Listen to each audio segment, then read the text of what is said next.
Hello বন্ধুরা, আজ আপনাদের জানাবো গোপাল ভাঁড়ের ফাঁসি কেন হয়েছিল বা গোপাল ভাঁড়ের শেষ পরিণতি কী ঘটেছিল। মধ্যযুগের এই অসাধারণ ব্যক্তির শেষ পরিণতি কী হয়েছিল সেটা জানার জন্য সকলের কৌতূহল অনেক বেশি রয়েছে। তাই অনুরোধ করছি ভিডিওটা সম্পূর্ণ দেখুন, তাহলে আসল সত্য ঘটনাটা জানতে পারবেন। কেন ফাঁসির আদেশ দেওয়া হয়েছিল গোপাল ভাঁড়কে। তো বন্ধুরা, ভিডিওতে একটা লাইক করুন ও সাবস্ক্রাইব করে বেল বাটন চাপুন যদি পরবর্তী এপিসোডগুলো আপনি দেখতে চান। ধন্যবাদ। শুরু করছি। যিনি ভাঁড় আমাদের কাছে তিনিই তো গোপাল। ভাঁড়ের অবয়ব মনে এলে তাই টাক মাথা টিকিওয়ালা পেট মোটা দারুণ এক রগগুড়ে লোকের চেহারায় ভেসে ওঠে বাঙালির চোখে। তার নাম অবশ্যই গোপাল ভাঁড়। হাস্যরসিক গোপাল ভাঁড়ের নাম শুনেননি, বিশ্বে এমন বাঙালি খুঁজে পাওয়া দুষ্কর। গোপাল ভাঁড় ছিলেন মধ্যযুগের নদী অঞ্চলের একজন প্রখ্যাত মনোরঞ্জনকারী, যার আসল নাম ছিল গোপালচন্দ্র পৌরাণিক। তিনি অষ্টদশ শতাব্দীতে নদিয়া জেলার প্রখ্যাত রাজা কৃষ্ণচন্দ্রের রাজসভায় নিযুক্ত ছিলেন। রাজা তাকে সভাসদদের একজন হিসেবে অন্তর্ভুক্ত করেছিলেন। কৃষ্ণচন্দ্রের রাজসভা ও জনগণের যাবতীয় বিনোদনের আস্ত এক ভাণ্ডার ছিলেন বুদ্ধিমান গোপাল। কিন্তু এত প্রিয় মানুষ হয়েও বাংলাতে তার ঠাঁই হয়নি, বরং দেয়া হয়েছিল ফাঁসির আদেশ। তখন ছিল 1757 সাল। তরুণ সিরাজউদ্দৌলা ওই সময় বাংলা প্রেসিডেন্সি বা বাংলাদেশ ও পশ্চিমবঙ্গের বিহার ও উড়িষ্যার নবাব ছিলেন। মীর জাফর, ঘসিটি বেগম, জগৎ শেঠ, রায়দুল্লভ, উমিদার চাঁদ অনেকেই নবাবকে সিংহাসনচ্যুত করার জন্য অপচেষ্টায় লিপ্ত ছিলেন। তারা প্রত্যেকেই তাদের হীন স্বার্থ হাসিলের উদ্দেশ্যে শর্ত সাপেক্ষে ইংরেজ বণিকদের সাথে চুক্তি করে। ঠিক ওই সময় কৃষ্ণনগরের রাজা কৃষ্ণচন্দ্র নবাব বিরোধী ওই ভয়ঙ্কর দলে যোগ দেওয়ার পরিকল্পনা করেন। কৃষ্ণচন্দ্রের এই পরিকল্পনায় রাজসভার সবাই সমর্থন করলেও শুধু একজন ব্যক্তি সমর্থন করতে পারলেন না, আর তিনি হলেন গোপাল ভাঁড়। এবার রাজা কৃষ্ণচন্দ্র ও গোপাল ভাঁড়ের এসব কথা হয়েছিল।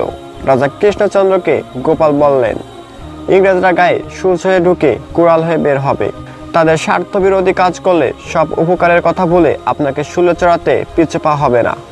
সর্বোপরি বাংলার এমন সর্বনাশ না করতে গোপাল বারবার অনুরোধ করলেন রাজা কৃষ্ণচন্দ্রকে।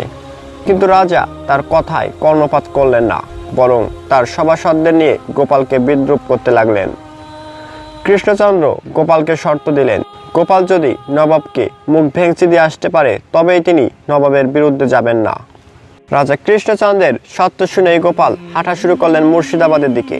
কিন্তু তাকে ভাগীরথী নদীর তীরে গড়ে ওঠা হারিজিল প্রাসাদে ঢুকতে দেওয়া হচ্ছিল না কিছুতেই। গোপাল বুদ্ধি করেই এক প্রহরীর হাতে কামড় দিয়ে বসলেন। ফলশ্রুতিতে বিচারের জন্য নবাবের কাছে নেওয়া হলো গোপালকে। পুরো ঘটনা শুনে নবাব বললেন, তুমি কেন এসেছো?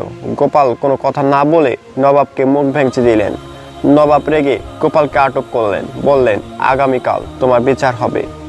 এরই মধ্যে গোপাল মীর জাফরকে চুপি চুপি বললেন, আমি এসেছিলাম তোমাদের ষড়যন্ত্র ফাঁস করে দিতে, কিন্তু কিছু বলবো না, কারণ এসব কথা ফাঁস করে দিলে কৃষ্ণচন্দ্র ফেঁসে যাবে। নবাব তাকে সরিয়ে অন্যজনকে ক্ষমতায় বসাবেন। আমি চাই না কৃষ্ণচন্দ্র তার ক্ষমতা হারিয়ে ফেলুক, তিনি যে আমার অন্নদাতা। মীর জাফর তার এমন কথা শুনে রীতিমতো ঘাবড়ে গেলেন। মীর জাফর চক্রান্ত করে গোপালের ফাঁসির ব্যবস্থা করলেন, কিন্তু গোপালের মাঝে কোনো পরিবর্তন দেখা গেল না। নবাব যখনই গোপালের মুখের দিকে তাকাতেই গোপাল আবারও মুখ ভেঙচি দিলেন। এবার নবাব রীতিমতো ভাবনায় পড়ে গেলেন। নবাব ভাবলেন, এ তো পাগল, যাকে ফাঁসি দেয়া ঠিক হবে না, বরং গোপালকে মুক্ত করে দিলেন। দেশপ্রেমিক গোপাল ফিরে এলেন কৃষ্ণনগরে।